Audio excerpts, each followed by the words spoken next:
All right. Welcome, everybody. This is Rochelle of the Akashic Hour. Joining me also is Courtney. Hello.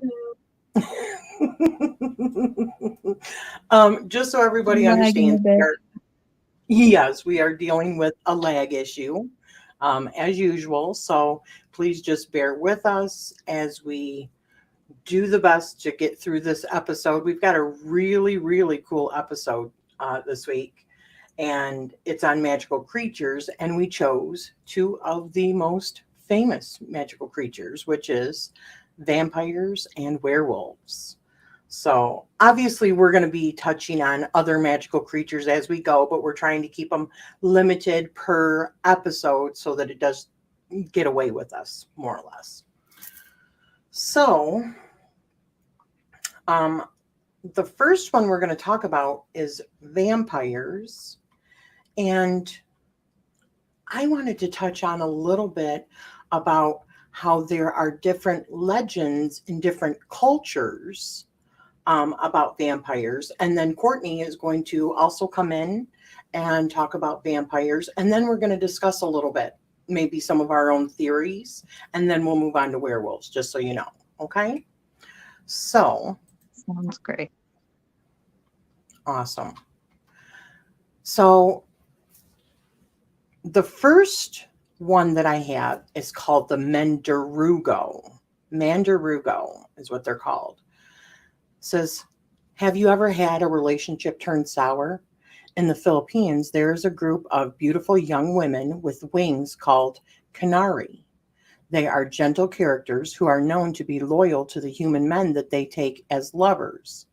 If that man is foolish enough to break the Canara's heart, then this pliant lover becomes a terrible Mandarugo. The Mandarugo may keep her pretty appearance by day, but at night she beds down with an unfortunate man. Using a sharp, barbed, and hollow tongue, she pierces the neck of the man and sucks out his blood. In myth, the Mandarugo may marry several times, each husband mysteriously wasting away and dying as she secretly siphons off his blood in the night. In many stories, a clever man who suspects his new bride of being a Mandarugo will sleep with a knife in his hand. When he feels the probing of his wife's tongue on his neck, he will plunge the knife into her heart. You have to imagine that this myth has led to some terribly unsuccessful honeymoons. Wow. So the next, No doubt. yes, and that was in the Philippines. And the next one we have is called the Impindulo, also known as the lightning bird. I found this one very interesting. I've never heard of this, but I was like, wow. So the Neither have I. Impindulu is a witch's familiar from southern Africa with an insatiable thirst for blood. The witch who allies with an Impindulu has a stark choice. She can either send it to kill others or to let it kill to feed its hunger. Given that Impindulu, yes, that's the plural, or oh, okay, yeah, were often passed by witches to their daughters in old age suggests that most found it an easy choice to make. Sometimes taking the form of a beautiful young man or woman, the Impundulu, as its alternate name of lightning bird hints, can also appear in the form of a bird. The beating of the bird's wings causes thunder, while lightning is the product of its driving the earth to lay its eggs, or the product of its diving the earth to lay its eggs. It is up to qualified shamans to find these eggs to stop the world being overrun by lightning birds. The Impindulu prefer to drink the blood of humans, but is also said to feed on cattle. When they feed on a person's breath, they are said to cause tuberculosis. In extremity, they will drink milk, and one method of killing an Impindulu is to offer it poisoned milk. Now, I did some research on some of these as well, and there are actually these birds in Africa. I was like, oh my gosh. I want one. Of course you do. So the next one that we have, it's called the Yara Mayahu. Yara Mayahu. And this is in Australia. Australia, if I can talk right, you guys, today. Oh my goodness. So, Australia is famed for being home to some notably dangerous animals. One that often escapes people's notice is the Yara Mayahu. It is a strange vampire in that it prefers to hunt during the daytime. Those who want to see a Yara Mayahu for themselves should pause under a fig tree in Australia. The Yara Mayahu is about 1.2 meters tall, which is about 4 feet, and lurking in trees. It will wait for a person to stray beneath before dropping on them. Using the suckers on its hands as it lacks teeth, it drinks almost all the blood from the person, and still living victim is then swallowed whole by the Yara Mayahu. Not content with eating a person once, it will then vomit up the victim, perhaps to eat them again later. And the person who has been attacked in this way by the Yara Mayahu somehow comes out of the experience weak, but mostly unharmed. They will, however, be a little shorter. How weird is that? Than they were before, with a subtle red tinge. Those attacked multiple times by the Yara Mayahu may find themselves becoming one themselves. Oh my goodness. Oh, so I'm going to do a couple more of these. And then, Courtney, if you want to start adding some of your actual like vampire myths and stuff, and then we'll go back to some of these other ones from other cultures, if that sounds good to you. Yep, let's do this. So, vampires feeding on the vital essence of life from the living is pretty much what vampires do. It's usually or commonly through blood, and vampire entities were more widespread and became popular after Dracula, yet we can find evidence of vampires dating back to 1360 in Naplach's Chronicle. In the year 1336, he talks about a shepherd that did not stay dead after being buried and craved blood. In 1579, a villager from Istria, hopefully I pronounced that right, Girgrando, he rose from the grave at night and he would terrorize the village. He returned to his widow, allegedly assaulting her, resulting in her illness. And priests were called in to try to banish or kill the creature with a hawthorn stake, but it would bounce from his chest. So when the creature fell back asleep during the day, they opened his coffin and decapitated him. Blood poured from the wound, and he never returned to the village again. Dracula from Bram Stoker, I absolutely love that book, movie, and that author, was based off Romanian lore and the story of Vlad the Impaler. It was written by an Irish author, which is interesting because not long ago in Ireland, skeletons were excavated and they had fangs and stones shoved into their mouths. They were decapitated and buried ritualistically to prevent them from resurrecting, which Ireland also has stories of vampires. One infamous one was of a vampire buried upside down under a boulder with a tree planted over him, and he was chained to stop him from coming back, because no matter what they did, he terrorized this place for like ever, and they couldn't kill him. You can actually visit this tree as well. I believe it's outside of Dublin. Wow, that is wild. So, Yeah. And you can also find, oh, sorry, I'm almost done, honey. You can also find stories of vampires in Greece too. They're known to be seductive and alluring creatures who corrupt people before killing them. I don't know, maybe corrupting people makes the blood taste sweeter. You can find vampires in many forms by many names based off many different cultures, as Rochelle is kind of showing you. But one common theme is that they start off mortal by some form of magic, curses, or witchcraft, or of course, being bitten. The mortal becomes immortal. Like the werewolf, they were considered very real in Europe.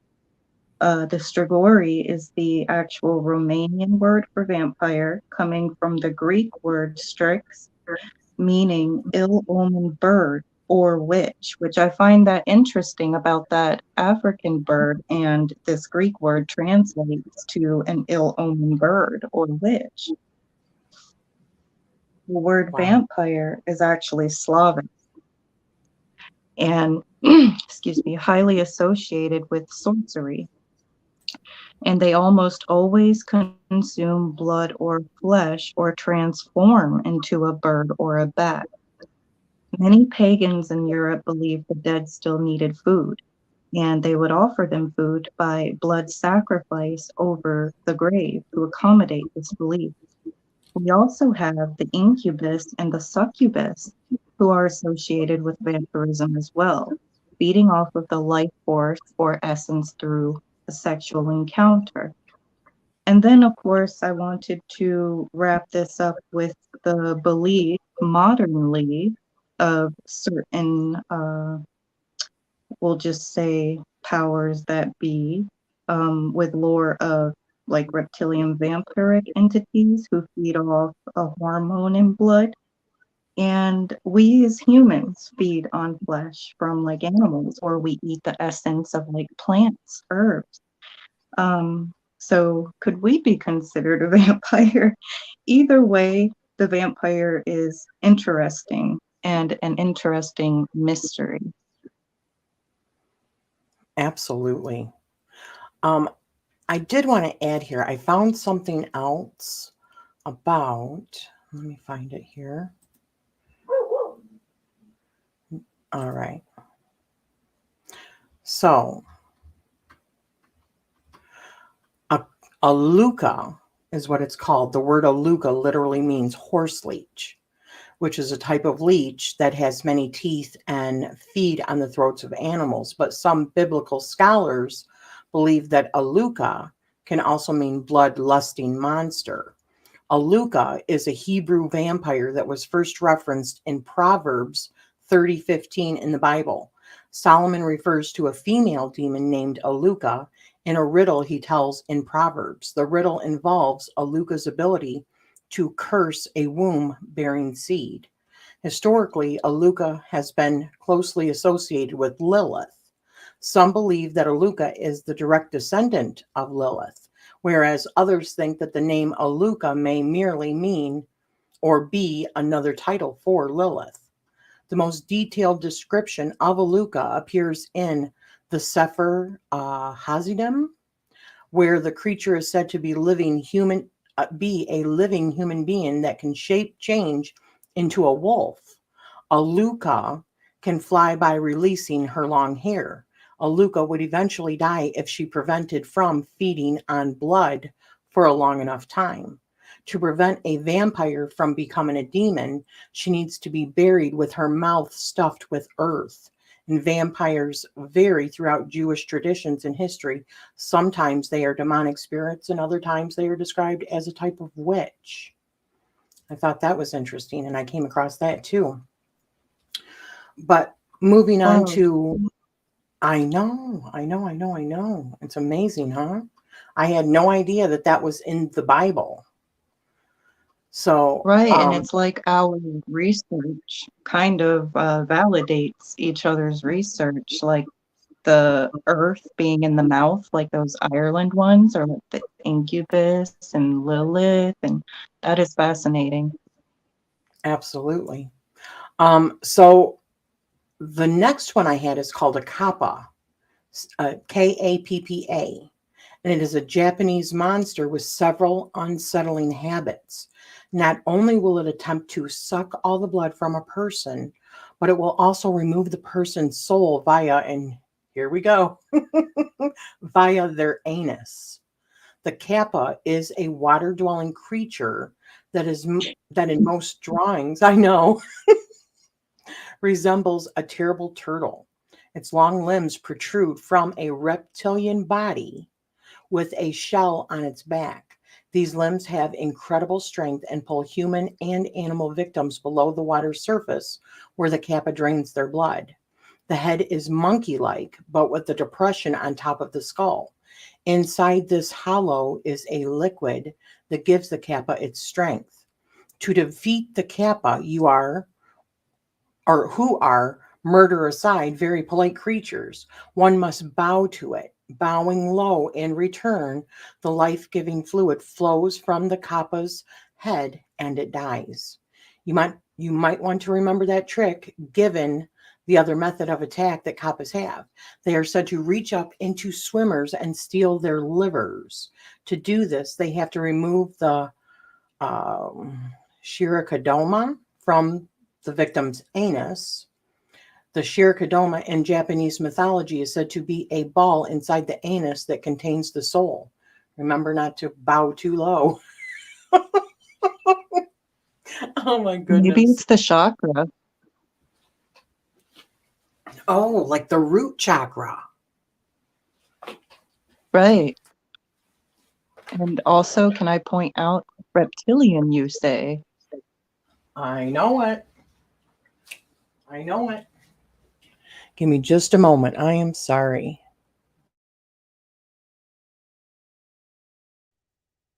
I find that extremely fascinating.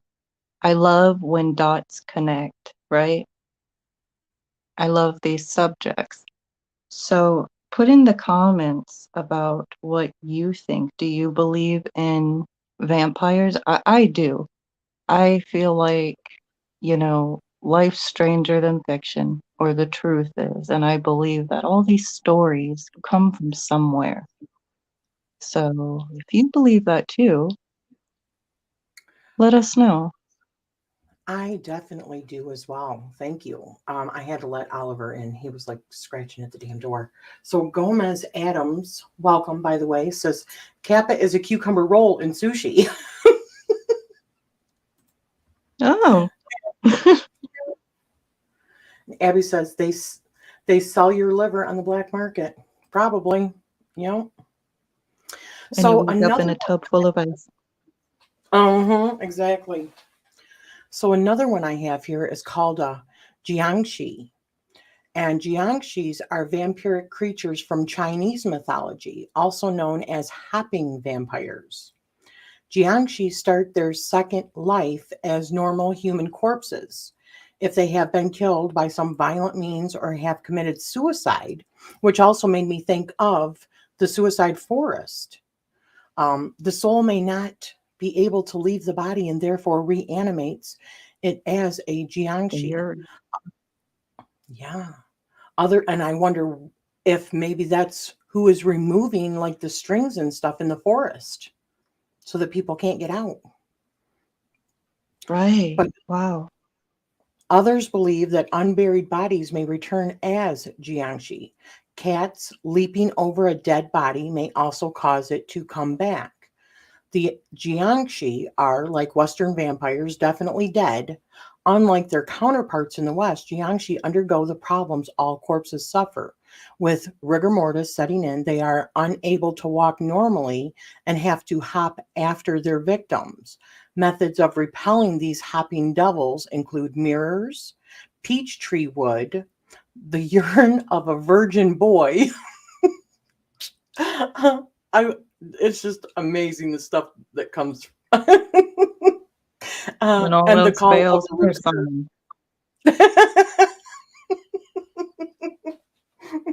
Exactly. It does say that the legend of the Jiangshi may have developed from a custom of corpses being carried suspended from poles as if standing. The motion of the poles may have made it appear as though the body was hopping along of its own volition. So another one, I couldn't believe how many different cultures had these legends. Another one I came across is called Asan Basam and Sasabansam. The Asan Basum is a vampire found in the trees of Togo and Ghana. It waits in the branches, held in place by curved legs. Anyone passing beneath will find themselves in the clutches of the Asan Basum and facing the creature's sharp iron teeth as it bites out their throat to suck their blood. A human-like creature, except for their curved legs. The Asambasum has a close relative in the vampire species known as the Sasambasum. The Sasambasum is also a fan of hiding trees to catch the unwary below, but is less humanoid than the Asanbasum. The Sasambasum looks more like a bat. How interesting. Their faces can be humanesque, save for their iron fangs, but their arms are stubby little things compared with their vast wings. The Sasambasum is often described as painfully thin. The only way for it to feed its hunger is to suck the blood of humans. Now, these next couple really kind of blew me away a little bit because this one is called an Asima, or it's Asema, Asima. Never trust the elderly. Seems to be the lesson that the Asima is trying to teach us. By day, the Asima from Suriname takes the form of a decidedly non-threatening old person. By night, the Asima sheds its wrinkly skin and transforms into a bloodsucker. Instead of taking the horrific demonic form of many vampires, the Asima becomes a shining ball of blue light. So a blue sphere, more or less. It looks like an orb, the picture that's being shown here. The blue ball vampire then whizzes through the air in search of a victim. As nothing more substantial than light, it is able to infiltrate even tightly closed up homes.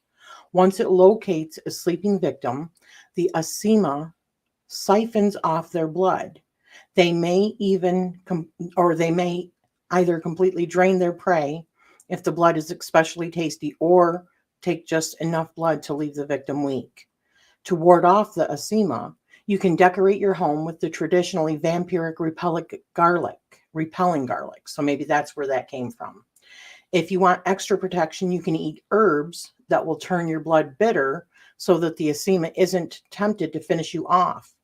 The Asima is also apparently unable to resist counting objects. So by scattering seeds mixed with the talons of owls around your house, you can distract the Asima by forcing it to count the seeds. If they mistake an owl claw for a seed, then they'll have to start all over again, and it gives you the ability to sleep. How weird is that? So the next one is called a Sukoyant. And the Sukoyant of the Caribbean is in many ways similar to the Asima. In the Sukoyant's case, an old woman converts herself into a flying ball of fire at night by stripping off her skin. The fireball demon then sneaks into sleeping houses via any crack or keyhole. Anyone she finds inside will have their blood sucked out. It says her thirst satisfied, the Sukoyant will return to her discarded skin and take human form again. This gives Sukoyant hunters their chance to strike. If you find a pile of human skin left by a Sukoyant, then you should sprinkle it liberally with salt. When the Sukoyant puts on the skin after her night of blood sucking, she will be driven mad by the salt under her skin, making her itchy. The Sukoyant is also known as the Lugaru in Haiti. Instead of feeding on the blood herself, the Luguru is simply collecting it for her master. After a night of blood harvesting, the Luguru returns to offer it up to the devil. And then we get to the Stragori. It says, hailing from Romania, the Stragori have some claim to be in the original vampires that Dracula and all others in the Western tradition are descended from. The Stragoi are those who die before their time. Unable to go on the afterlife, they rise from their graves. Other causes of becoming a Stragori including having a cat jump over your dead body. Now, that's been in a few of them. So that's interesting. And having black born with hair, or having been born with hair, or being the seventh child of your parents. So it says in the first 40 days, I'm sorry about the dog, after death, the Stragoi may leave their grave in search of blood. They may reappear in spectral human form, exactly as they were when they were alive, and rejoin their family only to attack them. They may also appear as a beast or ghost. And once the 40 days are up, the Stragoi may become a Morai, a physically present walking corpse that attacks the living. And in 2003, a Romanian man named Pete Toma died. His niece became ill after dreaming that her uncle was visiting her each night. This being a classic sign of the Stragoi's attack, Petra's brother knew that he had to act. So with 5 other men, he dug up his brother's body and removed the heart. This they burned, capturing the ash, which it gave off, and then they fed the ailing niece this ash, and she was cured. And this was in 2003. How crazy is that? My goodness. Wow. Yeah. So there was another one, but I think it's time that we move on to the werewolves. What do you think? Oh, I do want to say, though, yeah, with the reptilian stuff. Right. I mean, I definitely feel like, because the whole theory or thoughts behind like the reptilian races, it goes back eons ago, like millions of years ago. They were said to have like found this planet.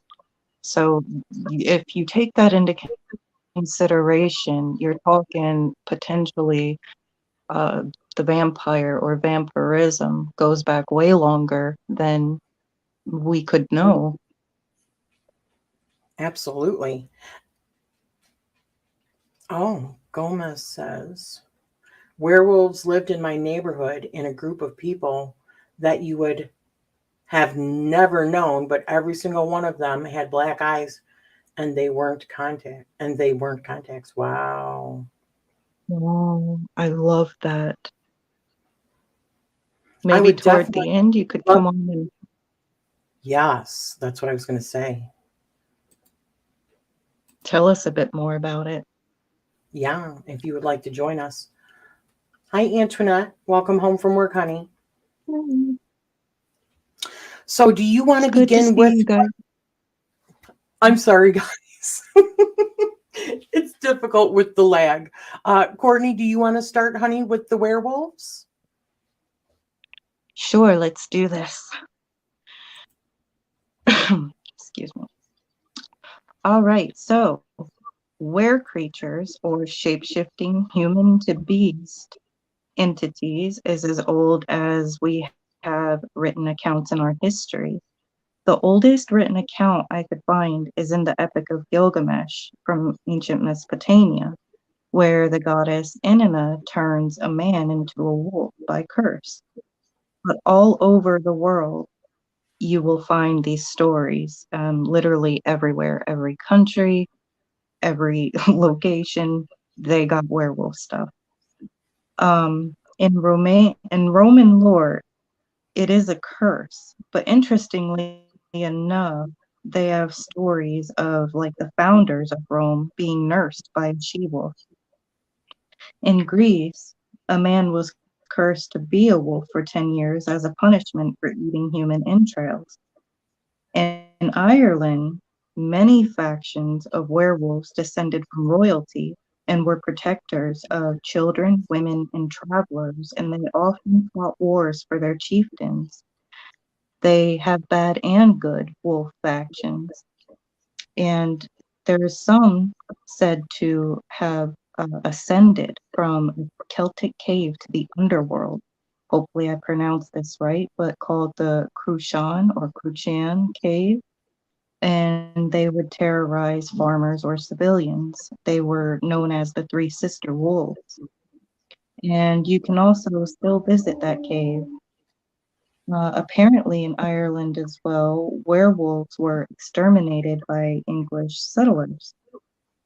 In Scandinavia, we have factions of men known as the Berserkers, who wore pelts and channeled primitive energy, believing they were possessed with the animal's spirit. And I wanted to point out that Odin has wolves as his familiars, and he's a shapeshifter as well.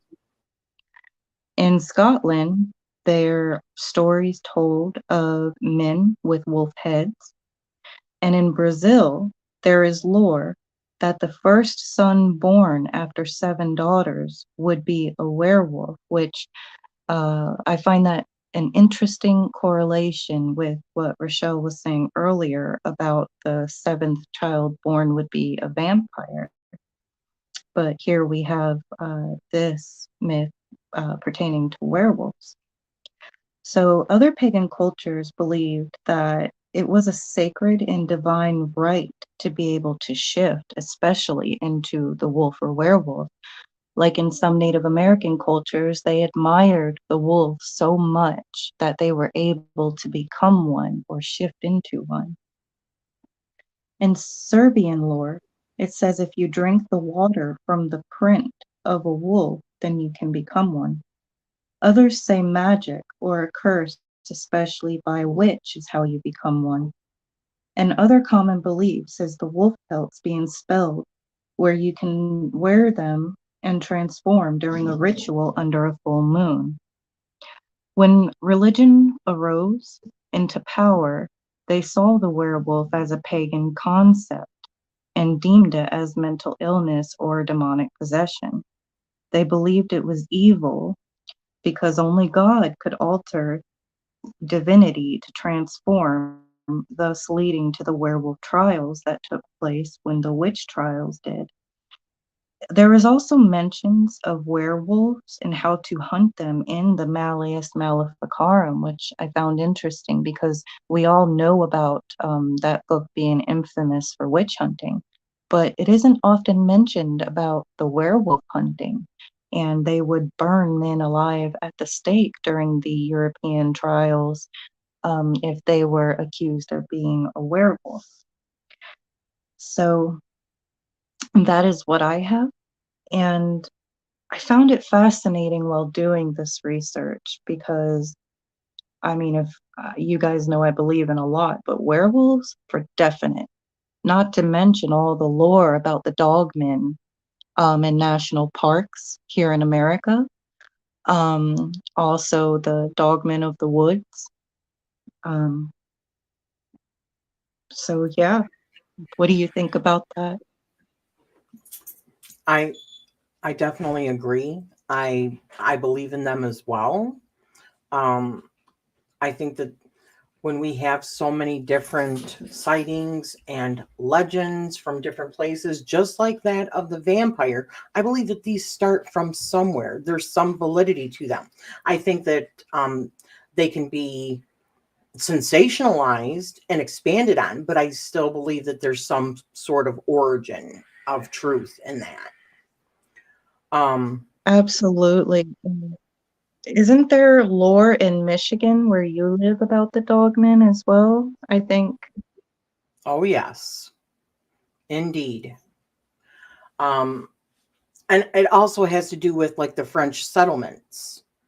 So there's more about that. There's a guy that I did uh, gosh, 15 years ago when I was doing my jewelry.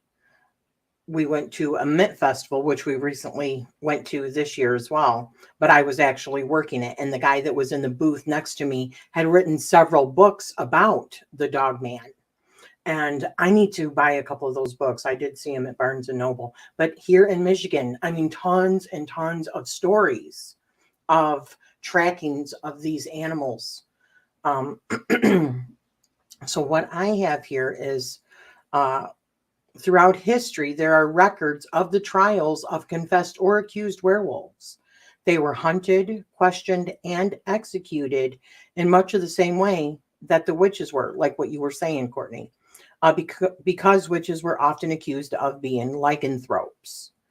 These so-called werewolf trials give us a historical glimpse at rampant human beliefs in werewolves. And in Greece, you touched on this a little bit. There's a Greek origin of the lycanthrope that has many variants, but one of the earliest and best known iterations is found in the Roman poet Ovid's poem Metamorphosis, which was published in 8 AD. According to Ovid, King Lycaon was the tyrant of Arcadia. Excuse me, my voice is going.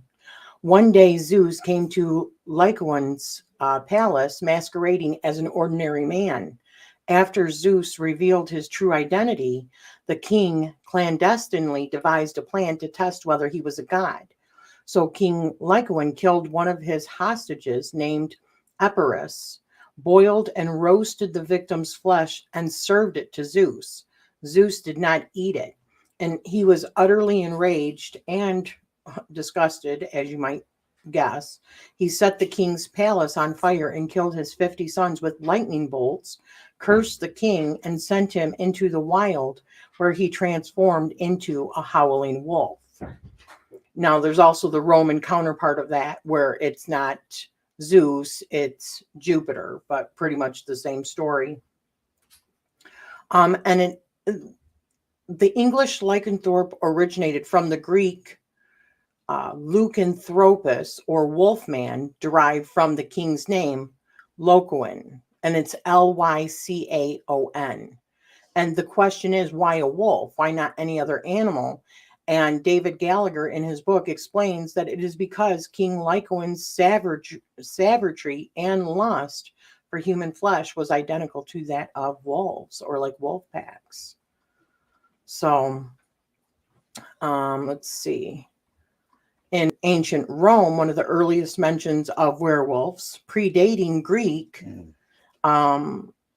he wrote that a man named Mirus, sorry, you guys can hear Oliver, stop it, could change himself into a werewolf using herbs and poisons and call ghosts from the graves. Another early instance of werewolfism is in the satirical novel Sidereal. Roman courtier and novelist Gaius Petronius wrote it in the 1st century.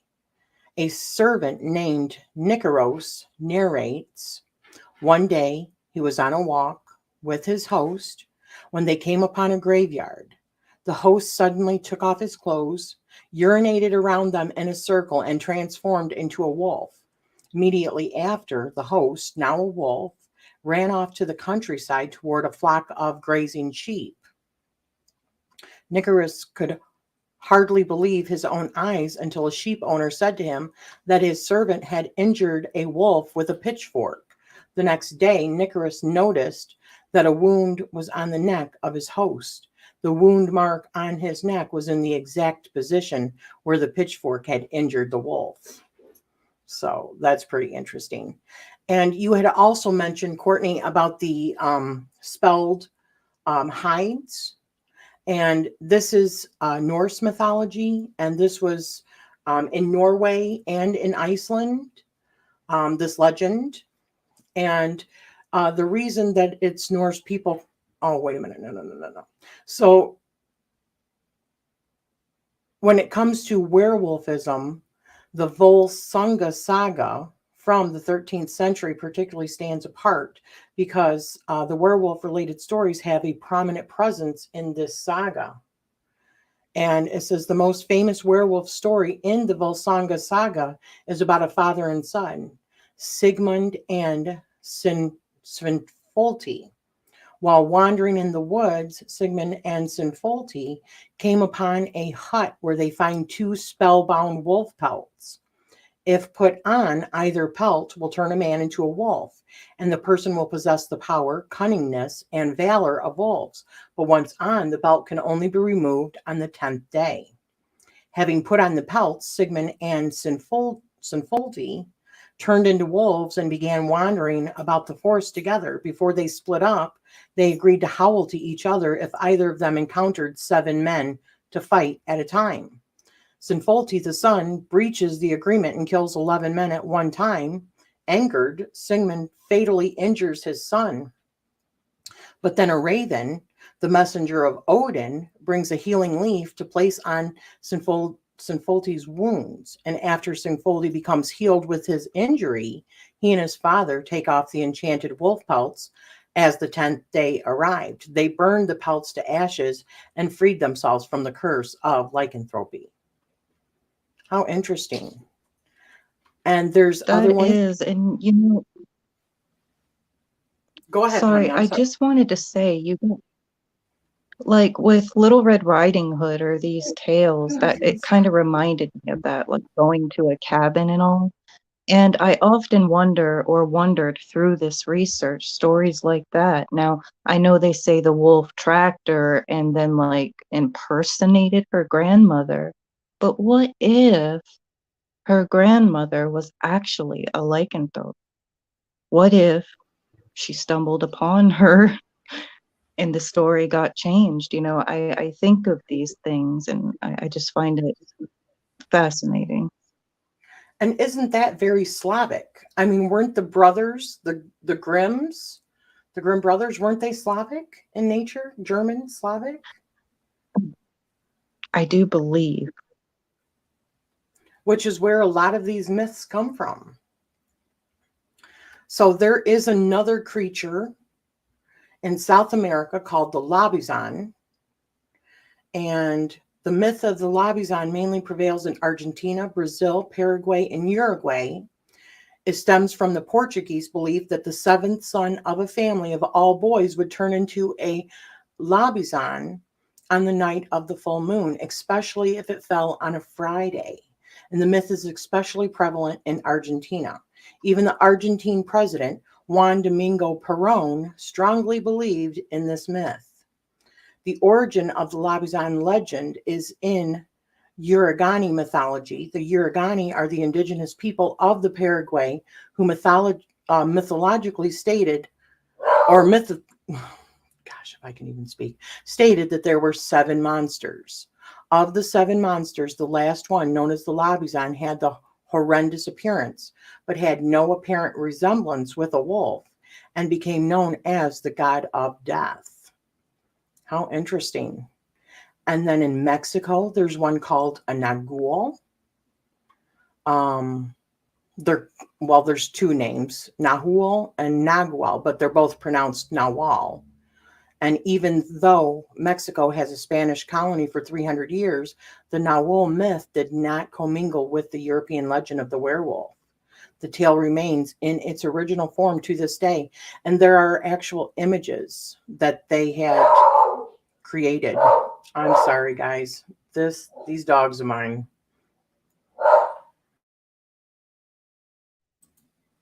They want to speak about their ancestors. Yes, they do. And there's more. But Gomez said some very interesting things that I want to relay. And Courtney cannot see the chat, you guys. So I want to pull this up really quick. So Gomez said, I befriended them out of self-preservation. They knew my name. One night called 911 about women screaming in the woods. During the call, her voice changed into a man or a man-like voice. And they would not dispatch the police. They could hear it on the phone. She said, I don't know what that is, but it sounds like a movie, and I'm not sending my people down there. Wow. Gomez says, I'm almost 60. I'm not the kind of person who goes around watching movies and believing in things unless I can see for myself. Yeah. That is Antoinette, awesome. I wonder if that's linked to the word warlock. I always used to think warlocks were shape-shifting as a kid. No idea where that's from. Wow.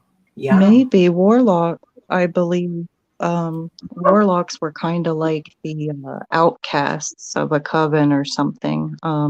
They just didn't really fit into certain magical like gatherings or the status quo at the time. From my understanding, I could definitely see that.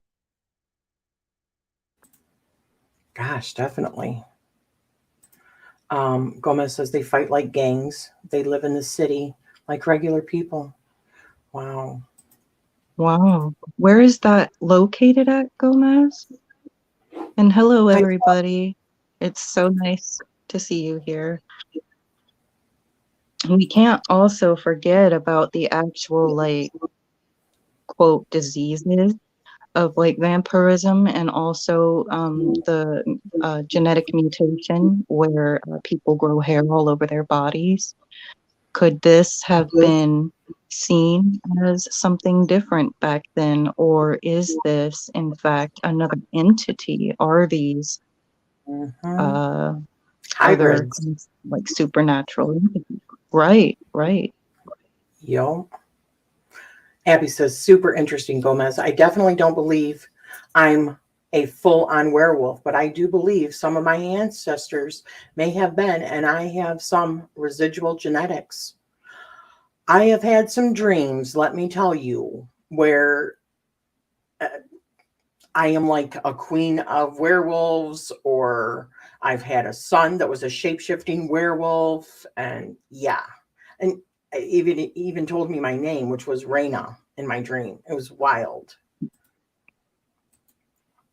I believe people can have these lineages, definitely. I was looking into my fiance's ancestry, and way back to like this certain royal figure in Ireland, it came up, and it was one of them who were believed to be the royal descendant factions of the werewolves. So I thought that was really interesting. Well, I mean, going a little bit further on that, uh, I do have the story here about Ireland. Here's a werewolf story from the 12th century, and it's a priest accompanied by a boy was traveling from Ulster to Meath. One night in the woods, a wolf approached the priest. As it came nearer, it began speaking of God. The priest became terrified and couldn't believe what he was seeing and hearing. And the trembling priest asked the wolf what kind of creature was he, that he had the shape of a wolf, but the words of a man. The wolf told the priest there was only one other creature like him, and it was his wife. They were the native people of Orsery, and I believe that's what you were talking about with your boyfriend, Orsery. Yeah, yeah. Says cursed by the saint named Natalis for some ancient sin, the cursed compelled two Orsery people, a man and a woman, to take the wolf form and remain in that form every 7 years. We keep on hearing these seven. Seven is a prevalent number. After that period, two new people would take their place, and the prior two would return to human form. The wolf told the priest that his wife was very sick and dying, and he was there to seek the priest's help in his wife's absolution. After all, they are just ordinary human beings under the wolf's skin. Baffled and still terrified, the priest reluctantly followed the wolf. When they came near the ailing wolf, it thanked the priest for agreeing to administer the viaticum, but sensing hesitation in the priest and to assure him he wouldn't commit blasphemy by giving the dying wolf vatiacum, I'm not even sure how that's pronounced, my apologies. The male wolf peeled the skin of his ailing companion from the head down to the belly with his claws, seeing a weak old woman underneath the hanging wolf skin. The priest gave her the viaticum. Upon concluding the viaticum, the male wolf rolled the wolf skin back over his wife's body, and the old woman returned to her wolf form. Wow. So that is the descendant line, is Orsery. Wow. Yes, there were also stories of druids using magic and magic pelts to transform into werewolves. Um, Gomez, would you like to come on? I can send you an invite and you can come on just in voice and tell us the story if you'd like. We would love that. we would love to.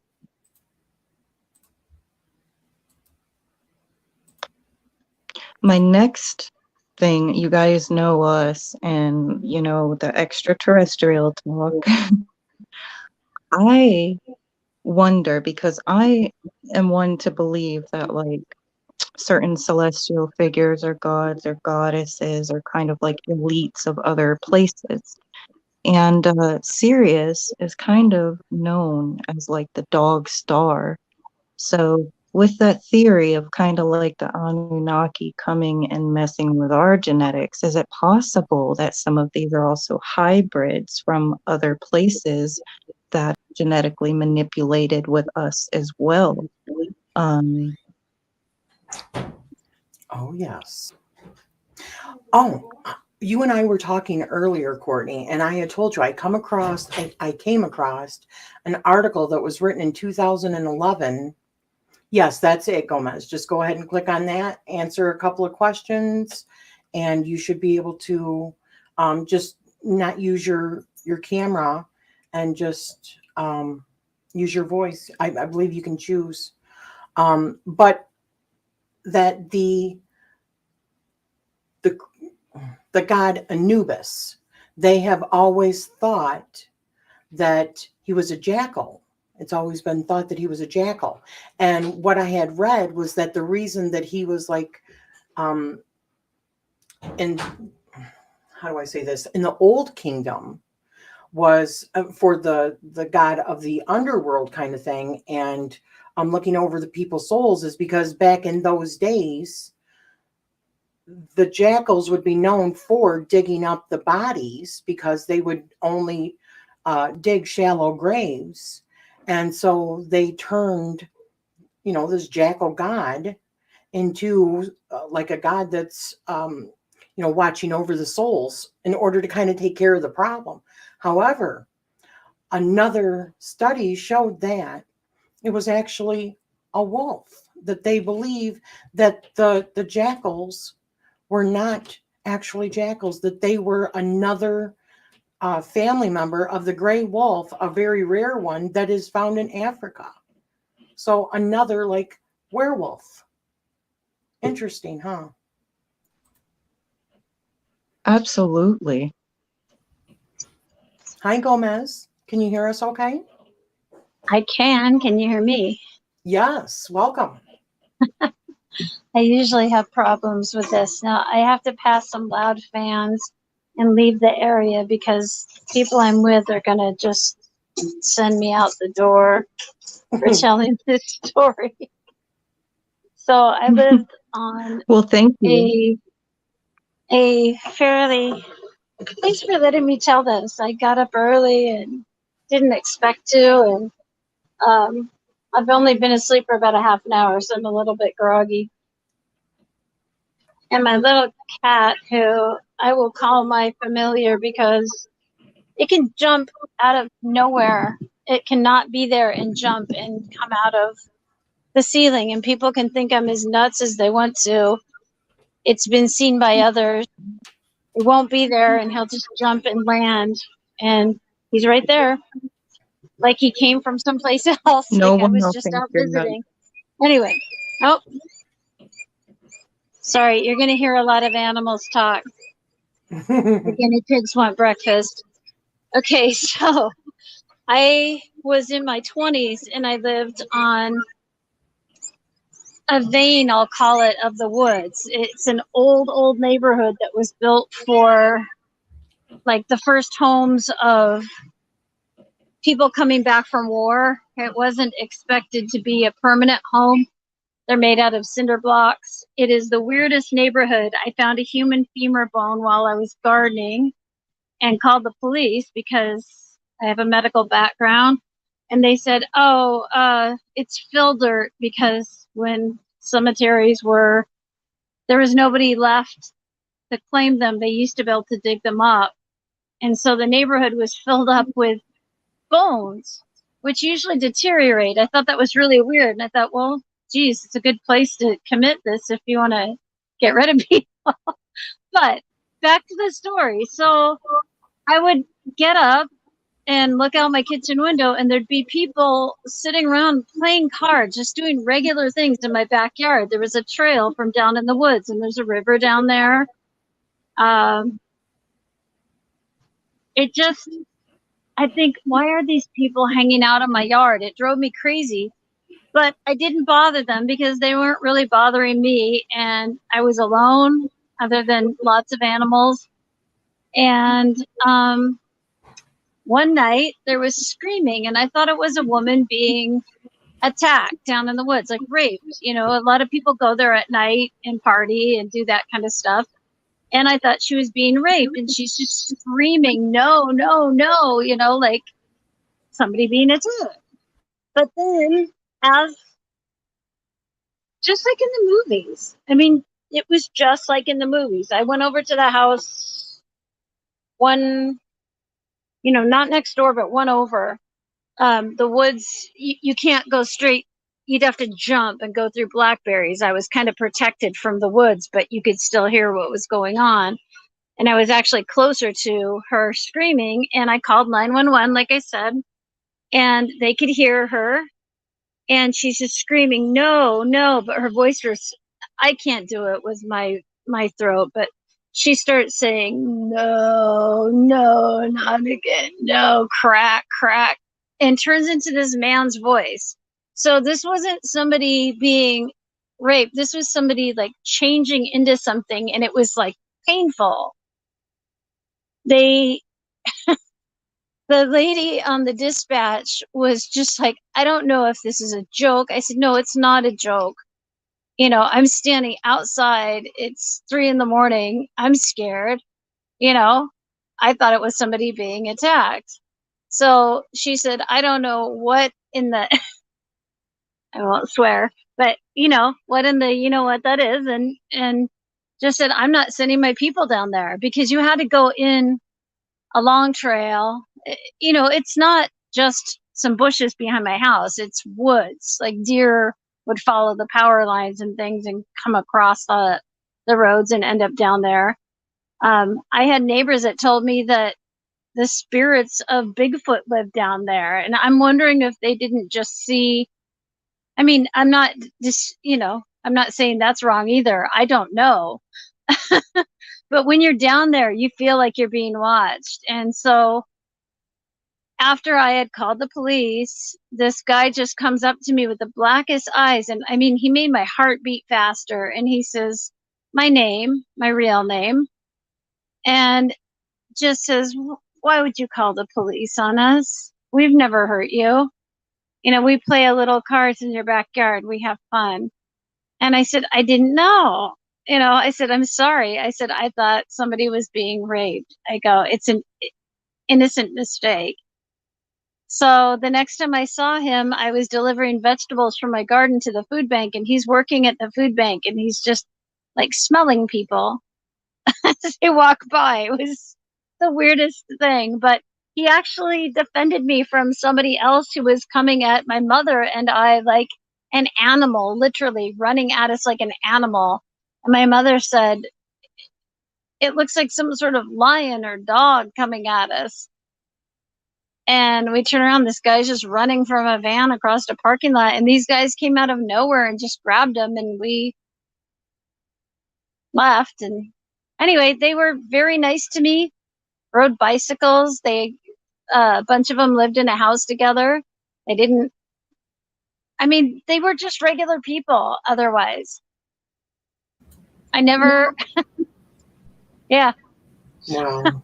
What That's my story. a fascinating experience. I still saw the guy for quite a few years. I haven't been back to that neighborhood other than to visit one person. But I don't know if he's still around. The neighborhood has become, went from a very low income sort of neighborhood to $1 million houses being built there. Well, more than million, but it's turned into like everything else in the world where they're building those multi-unit buildings. So it's not recognizable, but those woods are still there and probably always will be. And then I was in another neighborhood east of there, and it was a summer night, and I was getting my back rubbed. It wasn't, I don't know how to explain this, but I was so comfortable. And all of a sudden I just got the most bone chilling, terrifying feeling. And there were some people who were sitting around the church in the bushes watching us. And it wasn't that they were scary people. I believe they were the same thing. They just were not friendly, and they were a different group of people. I mean, like I said, I'm not a kid.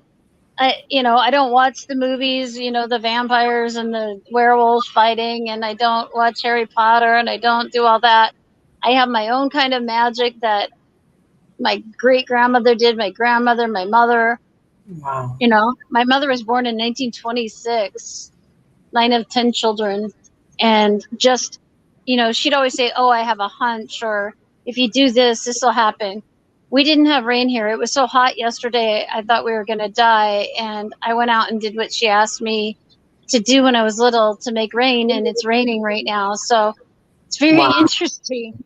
I mean, it's been so hot, and there's so many fires right now. And it was, 120 where I'm staying inside. We had to have fans going. There's no air conditioning.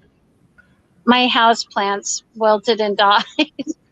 Oh my goodness. Tropical plants. So anyway, it's just something I'll never forget, obviously. And the people were just really interesting. They were more like street kids. The one guy was older. The first Did guy you that I say that talked to. this was like close to like 35, 40 years ago? No, I was about that. Let me see. So I'm saying that a lot of this was before like the craze of like wolf stuff. Yeah, and I didn't own a TV. I ran a wildlife clinic, and I took in, ironically, some of these people, foster kids that were aging out of foster care, and I didn't take their money. I had all the money I needed back then. I don't now, but I did then. And some of these kids were pretty interesting themselves, and I have to wonder if they weren't like a part of this, or maybe even a little afraid of some of them. Maybe they weren't friendly with them. Wow. But they stayed at my house, and they wanted to work at the wildlife clinic, and they would just work for me like I was paying them, and I wasn't. They just had a safe place to live, and I would put the foster parents still kept the money, and I just put that amount of money in a savings thing for them. So when they were out of foster care, they had,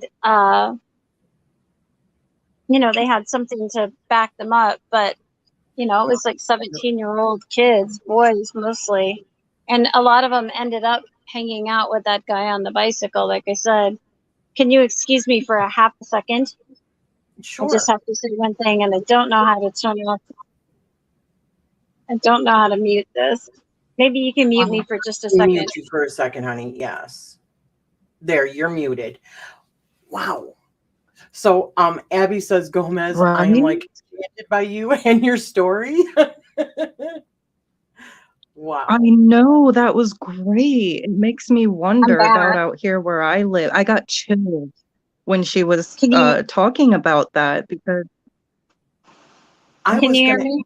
Yeah, we can hear you, honey. Right. I was going to ask you really quick also, at the time that happened with the woman changing her voice because she was transforming, did you notice whether or not there was any kind of astrological, like was there a full moon? Do you think that I have no clue. I wasn't even thinking about it, and I do normally pay attention to that, but I also lived, it would depend on where the moon was, whether I was paying attention. I'd have to leave where I was because I was just surrounded by trees.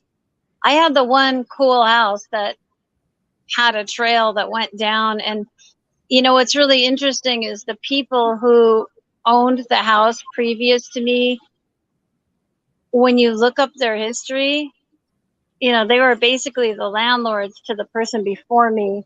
When you look up their history, they were around, and her uncle used to own a part of Oregon, and she inherited a lot of money, and her grandmother was a full-on medicine woman in an indigenous tribe and wanted her to be that.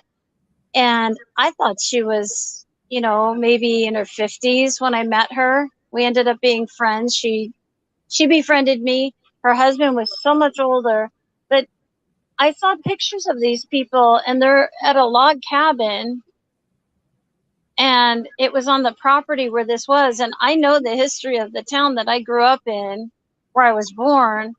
And this is when the roads were dirt and all that. She's her age, her skin, she's smooth, and she's like, she never ages, she never changes. She outlived her husband, who married her when she was very young. I went in and said, my God, you should have been arrested. I'm looking through their old pictures. But she lived in that house when it was first built, and she doesn't age. The woman doesn't age, and she's very, I don't know how to explain it. I mean, she's always cooking an animal, which is weird to me because I've been vegan my whole entire life. I'm like 93 days from being 58 years vegan, which is funny because I've always wanted vampire teeth. To do what with? Eat those vegetables? Don't you think that's really funny to be drinking like, juice and you've got these teeth? I mean, on Halloween one time, I didn't want to put on makeup and all that, but I have people in the music business around me, and I just put on the really good vampire teeth, the glue on, they stay on kind, and just look nice. And when guys, you're at a bar, they look at you, and I just smile without showing my teeth, and then I show my teeth a little bit, and people, I mean, they're, somebody said on here their blood went cold or whatever. They got it would scare the bejesus out of these people just to see a regular person with teeth, and it was Halloween. But everybody else has got all this ridiculous makeup on and stuff, and I'm hearing you talk about all these I get on tangents. It's really hard for me, especially in the morning, to keep my thoughts straight. But it's like less was more. But all of these the things you're reading about the different countries and the legends and all that, I have a hard time with the animal parts, like where they're hurting animals or thinking the animals have these issues. But then again, I just told you that he can be looking for my one cat and he will not be there, and he will literally just come out of thin air, like off the ceiling, and land. He's the only black cat in a litter of like all these silly fancy colored cats that I took in from a cousin a long time ago. So it's just, and he sticks to me like glue, and I've always had a black cat. There was baby pictures of me.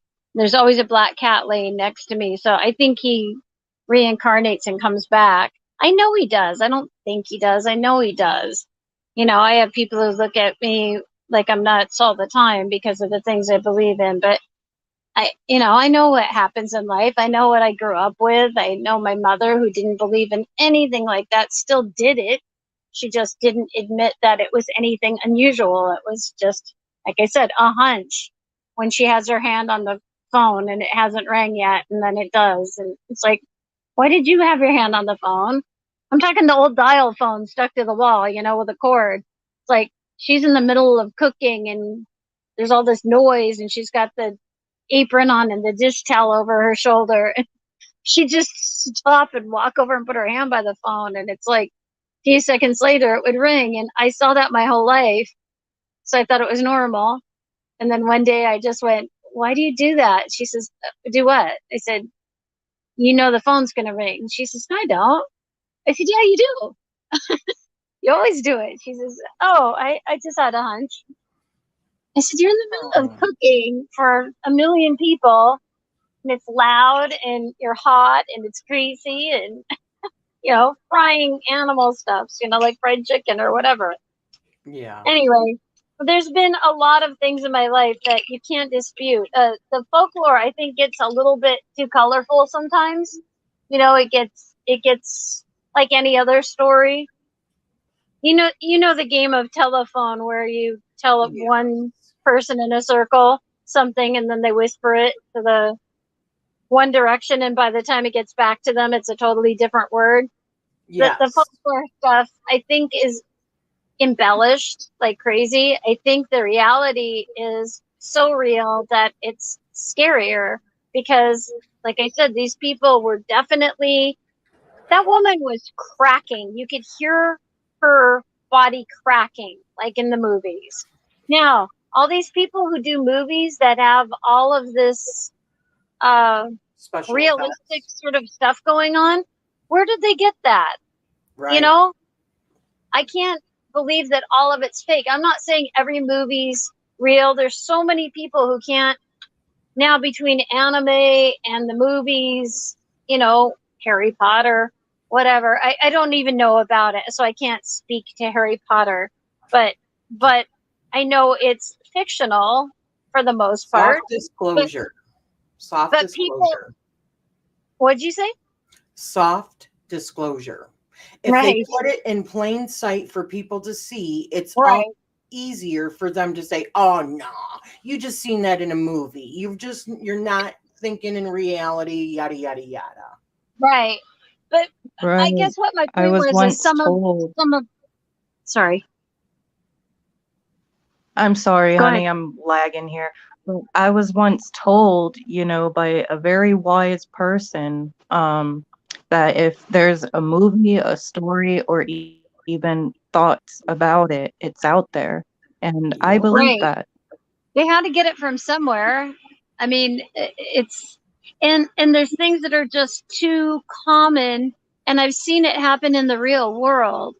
You know, I go out in nature a lot. I used to go out by myself. I don't so much anymore. Mostly because of the actual human beings that are creepy. Uh, it's not these things that you're talking about that have scared me. It's other things that have scared me. I mean, my experience with, I call them werewolves, and I do know that the night that it wasn't, it was like a back tickle, you know, when somebody just touches you and they just barely touch like the little hairs on your neck. It was like that. The house could be on fire. If somebody's doing that, I have a pain issue.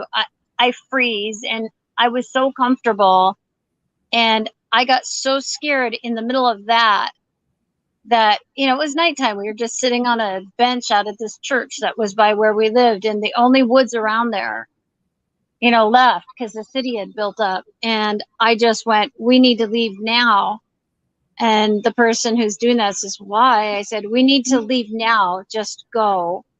And I said, go around because I don't want them to see where the door is where we're going. And they're like, why? They thought I was insane. But I mean, when you absolutely are terrified so bad that your heart's just going thump, thump, thump, thump, thump, thump, Mhm. you have to believe that. Always believe your gut. Absolutely. And I think it's your higher self Followed telling your you. instinct. Yep, my exactly. other friends were long ways away. I mean, they're an hour away from where I was, so they weren't there to protect me. But I did run into other groups of people that I think were the same thing, and these other people would get in between me and them. And I Wow. just said, I apologize. Like I said, if you thought somebody was being raped, wouldn't you do something about it? And, he nodded. Yeah. So it's like, he was so regular, but at the same time, he wasn't at all. I mean, it was like, Did and he he never have changed. like a different smell? What about his body? Did it look thicker than normal? He was very muscular, but still had a little bit of a belly, which was interesting. And he was at that point where, guys, when they're in their 30s, lose their hair, but hadn't lost it. It never changed from that. He stayed the same. I lived there for 30 years. So, yes, that's what I was answering is I moved there in my 20s and lived there for 30 years. So it was before all of that stuff, as far as I know. Bram Stoker's Dracula, I had seen that, during the time of living there. But those shows, like that the kids were really into that was supposed to be filmed up in the corner of Washington, which is an incredibly scary place if you actually go there. Do you mean from Twilight? Yeah, that's it. Okay. Yeah. I never watched Fork, it, yeah. but if you go there, the people who live there look at you like, what are you doing here? They don't want you around. And this is before the movies. We ran Yeah. onto it by accident because I used to go to indigenous cemeteries, and we were on a road trip on Highway 101, which just runs along the coast of Washington, California, all of that. So we were just making all these stops, and we ran into this little town up there, not realizing that's where the movie was going to be filmed. This is before that. And the people were very scary. They were either meth addicts or they were these older people who weren't afraid of them. And I told the last living of the 10 children that my mother came from. And oh, you guys, I could go on forever. My great grandmother's writings were being promised to a museum. They were written on paper out of a book because she didn't have paper. So she cut it out with like a razor blade, and it had ravens on it. And it was in like Old English. You couldn't read it. It was English, but you couldn't understand what she was saying. And it sounded like incantations. It was the most amazing stuff. So I promised it to a museum, but we had it taken, unfortunately, out of a place that we lived. And a lot of other stuff that my great grandmother wrote, but that's from the early 1800s. So I come from an interesting background too. I know there was somebody in the chat who said they might have genetics. And it's like, I'm wondering, is it, a lot of people have hairy toes. It's like, what are your genetics? I asked, and I don't know if they answered. I was on a lag because I asked, I had to use voice to text when I was saying those things. I could not type that. I can't see in the morning. I've had, like I said, about a half an hour sleep. So hot in here, but Abby, are you still here with us, honey? If so, can you tell us about some of the genetics that you have that you believe that are descended from a werewolf line? Because I do legitimately believe that. I'm telling you, 100%, I do. So I've taken up so much of your time, and I thank you for letting me tell that story. I don't get a lot of people I can tell that to. I've at my age and just my situation, I don't have family anymore. The friends that I have, it's not the kind of people that you would tell those kind of stories to. So my little secret world is here. We love it. Exactly. We want more. We live for it. I would do anything to have had more than one cell phone at that time and record that. And actually, think about it. They saved the 911 calls back then. I could have got it public record. You go through a process, but you can get the 911 calls if you have a legitimate reason. And I could have done that, but I didn't realize it. So that would have been a really cool call to own and have that sound, because it was coming through the phone very clear. Absolutely. And what I wanted to ask in regards to that, even beyond, Celestial, if anything was going on Celestial, did it sound like it was something that she had no control over? It was just happening? Yeah. Or that she was new at it. Like it was like her second time or something. Because she went, no, don't do this. Please don't do this. And that's how it started. Is I could hear her in the room that I chose for my bedroom. It was actually like a family room. It was a huge house that had been added onto, and the windows had louvers, like glass louvers. So you could hear everything.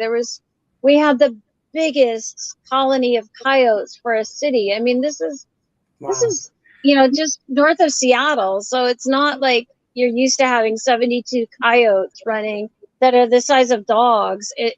That's something you see up in the woods. City coyotes are usually teeny tiny little scruffy things, but they'd start yapping when they'd catch something. I was the one telling people to keep their cats in and getting told to by, it's like I was the person who made their front yard a garden, and Yeah. I wasn't the most popular neighbor, except for when people would like to steal my stuff in the morning. I'd go out and there'd be all these people like with their aprons up, filling up their aprons with my vegetables. I'd wait till they were full and then knock on the window really hard and they'd drop it. I'd go to their houses and say, if you just ask me, there's signs everywhere. Talk to me. I'll give I'll help you. I'll give you this stuff, but please don't pick I have certain things I'm saving for certain moments. Please don't do that. And I had a lot of magic stuff growing out there. I mixed flowers and vegetables and things. It was a combo garden.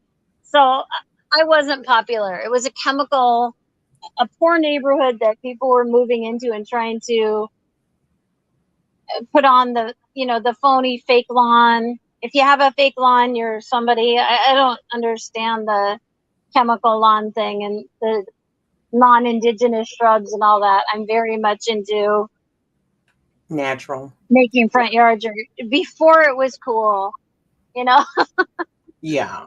Anyway, So to answer your question, so she was scared. She was scared like it had happened once,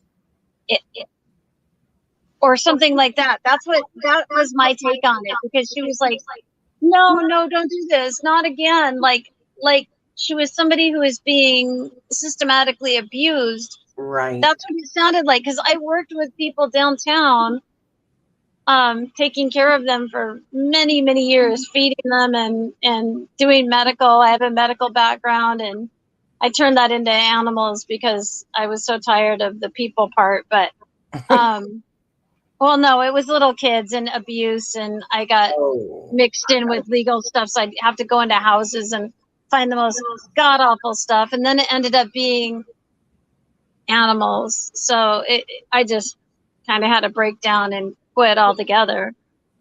And now I just feed things. Well, thank God for you. I think that's wonderful, everything that you have done to help foster care kids. And Absolutely. It was like illegal foster care, which I shouldn't even be saying on here. They were in hiding. They ran away, from the most abusive situations. And like I said, I just matched whatever their check would be, which is supposed to be spent on the children, not at stores. And, most of these kids wanted to do what I was doing, gardening wise, wanted to be vegan, wanted to be all the things that I am. They came to me. They'd find me, and I don't know how. And I mean, like when my dog died, that it was so traumatic to me. I haven't had another one. And I've always had a dog, and they come back. I swear the same dog comes back every time. But well, these kids really were quick. dressed in like Really tuxedos. quick. They were going to prom. They dug me a 6-foot hole in about 15 minutes and had my dog all wrapped in blankets with her toys and put her 6 feet down. I mean, they were literally down in a hole looking up at me going, is this deep enough? And it's like, my God, the rocks are so huge there, because where I live, there used to be a river running through it. And the house, I could go into the hauntings inside the house. I don't know if it's because they built on water and you shouldn't do that, or if it was all the bones that were in the ground, or, I can't imagine digging up cemeteries and using them for fill dirt. And usually after 100 years, I'll be honest, there's nothing left in those coffins. They didn't used to embalm people back then, at least not in the way that we do it now. So Right. people would just disappear. People think that you're going to open up coffins and cemeteries and there'll be people there. Nowadays, yeah, there's a lot of preserving. Why don't and you save that for upcoming episodes? We would love to have you on future ones talking about that, and we have some I don't coming up. even know how I So, found you. It's amazing that I even found you. And the one of your voices sounds familiar. And I'm wondering if you used to have your face on here, or you do have a channel with your face on here. And I know who you are. I'm not sure. Okay. we And both do. in Amethyst Ascension, I know you've seen my name in Yes. chats with various people. Yes. So I recognize that. But Well, anyway, thank you so much. I have a very interesting life. It was lovely. And have had a very interesting life with these kind of things. So at least I got to talk about it a lot, actually. Absolutely. Well, thank And I you. appreciate it. Well, thank you for joining us. It was wonderful. Well, I hope to find you again, and We'll have and more hopefully, episodes for sure. like I said, I Join don't the get on group here on that much Facebook. anymore. You know, because I've got somebody. Remember when I said everything got taken from me? Yeah. You want to talk about some of the people you were talking about in the mythology? I lived in a place east of that, and have been. I'm like recovering for what I went through in the 12 years of that, but I've been stalked by these people. I'm surprised I'm even on here. It just shows how lack of sleep makes you make bad decisions.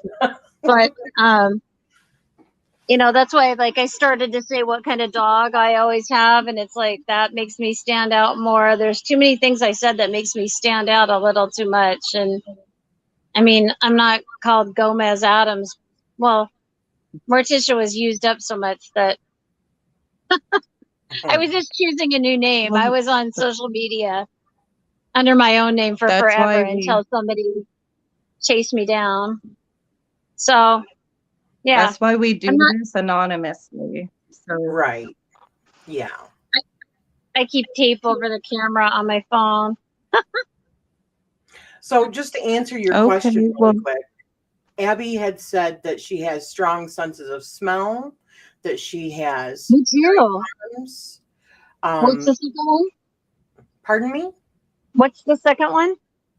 That she has a strong sense of smell, that she has hairy arms, and that she has visions and dreams of wolves as well, and that she also really works well with dogs, and that it used to be her job to work with dogs. So Wow.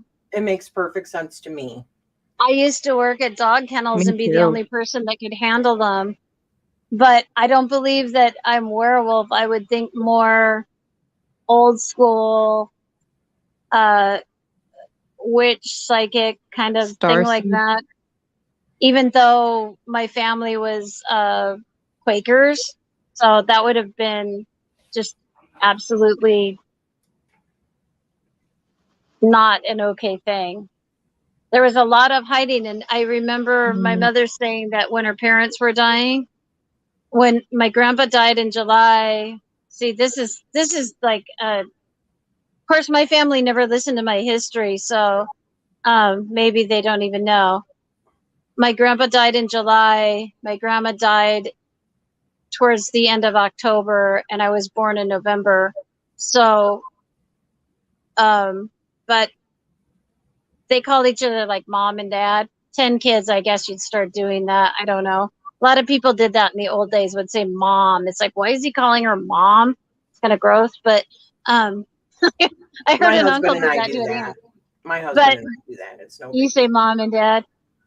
So Yeah, sometimes. she says, my grandma says to my grandpa, well, we kept the secret.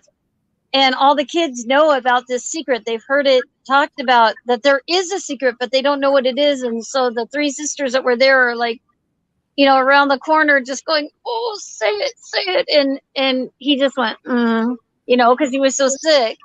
He just sort of made a grunting sound, and that was it. So there's this big secret, and we don't know what it is. And I have to think that there was something special, like I said, with these hunches that we have and the things that I can do when I don't even mean to. I don't have an altar set up. I don't do practices, but I can sit and play with the wind and when there is none and make leaves move with my hand. I mean, it sounds corny, but I can do little things that I do and just to prove to people. One time I did it and it's like, am I going to get in trouble for doing that? Like showing off? I mean, I'm not organized, but it still happens anyway. So anyway, Well, that's that's beautiful. me. But we All right. are going to Ladies, short. It's I've been an taken up. hour Thank and you. 30 minutes. Yeah, I've taken up a lot of your time. I am very talkative because I'm alone all the time. So Well, thank you for sharing with us, and we will have further episodes if you ever want to come on again and the topic okay, is right for you. So thank you for joining us, honey. And thank you so much. thank you, everyone, for joining us today. Courtney, is there anything else that you would like to say before we wrap it up? Nope, just this was amazing, and thank you guys for coming. Don't forget to join the group so you can keep up and know what's going on and vote for future episodes. And yeah, we love you. Yep, we love you guys. Thank you so much for joining us. Have a good Thank one. you, guys.